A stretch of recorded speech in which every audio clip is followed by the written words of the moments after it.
On a vu quelque chose d'un autre temps complètement anachronique. Ce n'était plus vu même sur des terrains de quartier. Tout le monde sait désormais que quand on sort du terrain, on a gâché la fête et qu'on perd le match et qu'on sera sanctionné. Le pénalty, n'en déplaise aux supporters, était malheureusement indiscutable. Il y a beaucoup de joueurs qui font des fautes et des fautes inutiles.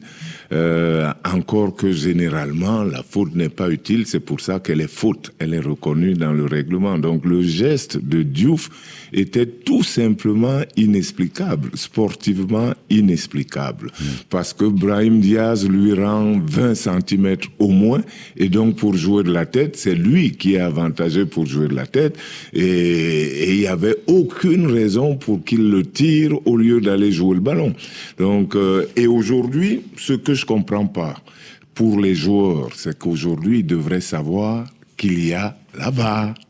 Et qu'on peut tout regarder. Oui. Donc ça ne sert plus à rien. Mais Joseph-Antoine Bell, vous êtes mieux placé pour le savoir. Vous étiez sur le terrain hier, vous étiez dans les tribunes. Juste avant, il y a eu un but sénégalais qui a été refusé pour une faute sur Achraf Hakimi. Et beaucoup se disent, alors à tort ou à raison, mais vous allez nous rappeler le règlement, Joseph-Antoine, qu'à ce moment-là, l'arbitre n'est pas allé vérifier, consulter la VAR. Précisément, Juan, l'arbitre n'est pas allé vérifier la VAR parce qu'il avait vu et qu'il avait sifflé avant qu'il y ait but.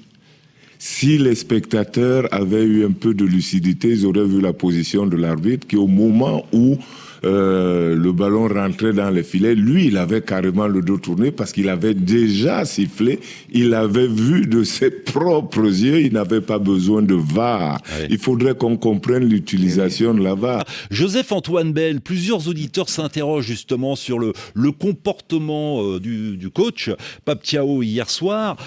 Eric nous dit, est-il normal pour une équipe de quitter le terrain en pleine compétition? Est-ce que le Sénégal risque d'être sanctionné? Amégage, qui est à Kinshasa, nous dit, les joueurs sénégalais ont refusé de jouer pendant 20 minutes. Pourquoi l'arbitre n'a pas déclaré forfait l'équipe du Sénégal? Que dit le règlement?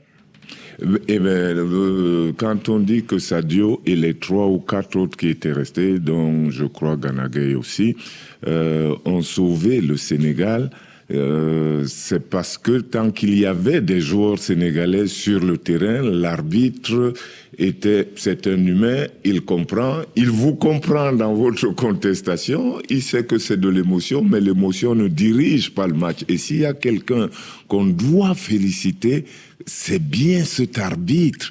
Il est resté arbitre. Il est resté arbitre, il a été le type au milieu qui applique simplement la règle, qui ne fait pas avec l'émotion, qui ne dit pas on va penser quoi. Et donc Sadio et ses 3 ou 4 autres camarades, le fait d'être restés sur le terrain, l'arbitre a attendu et ça a permis que les autres qui ont obéi à leur entraîneur, l'entraîneur c'est clair. Personnellement, je suis un peu consolé parce que tout de suite dans le vestiaire, c'est ça, dans le vestiaire, il s'est excusé et donc il a reconnu, il sait que ça ne se fait pas, il sait que le règlement est au-dessus de tout et que la règle du foot, c'est que le ballon doit continuer à rouler. On n'accepte pas que quelqu'un empêche qu'on joue. C'est pour ça que le joueur qui est bloqué par son équipe, et bien la FIFA lui donne l'autorisation de jouer. On n'empêche pas le jeu.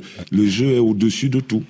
Expliquez-nous, Joseph-Antoine Bell, exactement le règlement. Que dit le règlement? À quel moment un arbitre peut ou doit aller consulter la VAR?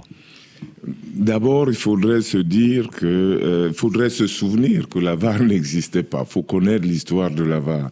La VAR est venue pour appuyer l'arbitre et non pas pour diriger l'arbitre. La VAR, on ne la consulte que quand c'est elle qui signale à l'arbitre qu'il y a possibilité d'erreur. C'est pas que l'arbitre demande à aller consulter la VAR, il est sur le terrain pour voir ce qui se passe. Il est en charge de ce qui se passe sur le terrain. C'est quand lui risque de se tromper, le principal motif pour lequel on a fini par accepter de consulter la vidéo, c'était de dire il ne faut pas que ce que voient les téléspectateurs à la maison, que l'arbitre paraisse un idiot, le seul qui, lui, n'aurait pas vu. Donc, on lui montre les images pour qu'il prenne des décisions en conformité avec le règlement. Donc, quand l'arbitre siffle, la VAR ne revient dessus que si elle a l'impression que l'arbitre risque de commettre une erreur. Donc, par exemple, s'il se trompe, il y a un numéro 8 qui fait quelque chose et lui donne le carton à un numéro 10, il se trompe puisque la télé montre que c'était le numéro 8 qui avait fait la faute. On va l'appeler pour qu'il vienne identifier lui-même et là, il va changer. Et donc, lorsqu'il y a une faute, là, le but refusé n'est pas un but refusé. L'arbitre avait sifflé avant. Et donc, il l'a vu, il ne va pas à la VAR. Le corner, l'arbitre n'a pas vu. Et on l'appelle. Et on l'appelle pour lui dire oui, les gesticulations de Brahim Diaz sont justifiées. Viens voir un peu, copain, si tu ne vas pas changer ton point de vue.